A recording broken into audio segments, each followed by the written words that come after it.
Hey guys, this is the third day of Vlogmas and of a little thing I like to call Marathon Monday. For quite a few Mondays now, I've been posting fun facts and things related to running marathons on my social media accounts. This is in honor of me taking on my first full marathon, the London Marathon in 2019. So since I'm doing that on those accounts, I figured it was about time I brought it here to you guys. For this Marathon Monday, I just want to talk about why I'm doing this and who I'm doing this for. If you've watched my introduction video on this channel, you've heard me say I was never considered, nor did I consider myself an athlete.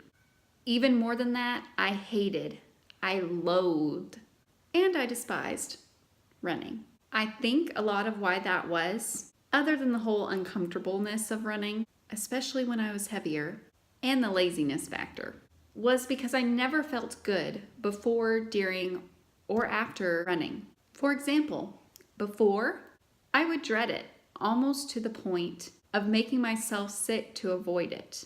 During, all I could hear was my mind telling me how bad it was or how slow I was, which I also heard out loud from others, along with how I wasn't even really trying. After, runner's high, endorphins, nope, I didn't feel those at all. I did, however, feel the strong desperation to get as far away from the gym or the track as I could, and to eat the biggest, cheesiest hamburger I could get before the whole cycle would begin again. And let me tell you, that cheeseburger never made the process easier or better the next day. Now, I'm not telling you any of this for sympathy or pity or anything, other than to simply let you know where I was at. I was competitive, still am, and I love sports, but I hated my body and how I played sports, if that makes sense. I was discouraged, and again my mind chimed in with why even try. My senior year, I listened to it. I hung on to cheerleading, which I absolutely loved, despite the mandatory skirt, but I turned my back on everything else. On one hand was a huge sense of relief. The toxic cycle was over. But on the other hand, I knew I was always going to wonder, what if I had kept fighting? Okay, fast forward to after college, and you found me at my heaviest, with low self-confidence and still listening to that devil on my shoulder, until the day I saw a number on my scale that scared me into action. It scared me enough to tell my mind to take a figurative and literal hike. And here we are. I realize now that it was never my body setting a limit on what I could do, other than that whole heights slam dunk thing. It was my mind. It was believing that I could do it and surrounding myself with the right tools and the right people that knew I could do it too, to break through that. So why am I running a full marathon? Crazy, but simple. I'm running it to test my perceived limits, to challenge myself, to keep that voice quiet.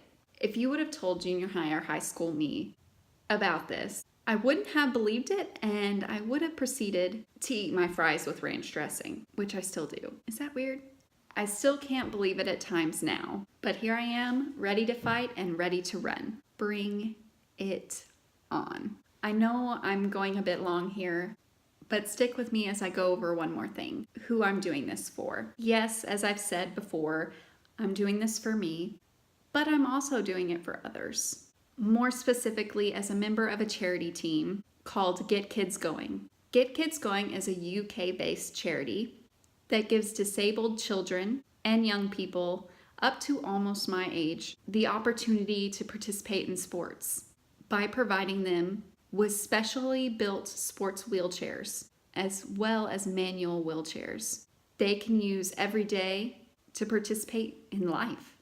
I feel so honored to be part of the Get Kids Going team, as I feel it really brings things full circle for me. It is so awesome to think that by challenging my own self-imposed limits, I could help lift an actual one for a child. Win-win.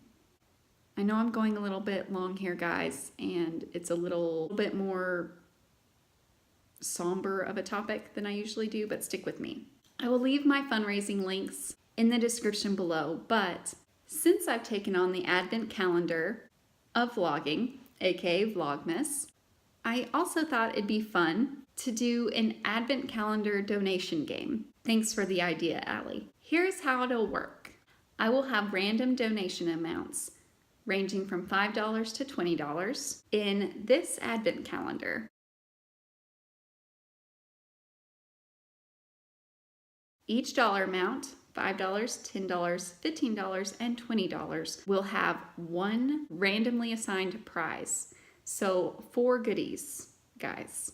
If you would like to play, comment below with your number of choice, and I will respond with your donation amount and tell you if you want a prize. Sound fun? Okay, guys. I know I went on a bit today, and like I said, it was a little bit more of a somber topic, but I hope you got something out of my story. Please like, subscribe, ring the bell 2 times to get notifications, donate if you can, and share your story in the comments below. Everyone has got one, and I'd love to hear them. Light bulb. If you want to do a video of your story, I'd love to share it on this channel or for a Marathon Monday. Let me know if that's something y'all want to do, and until tomorrow, keep taking it to those limits. Bye, guys.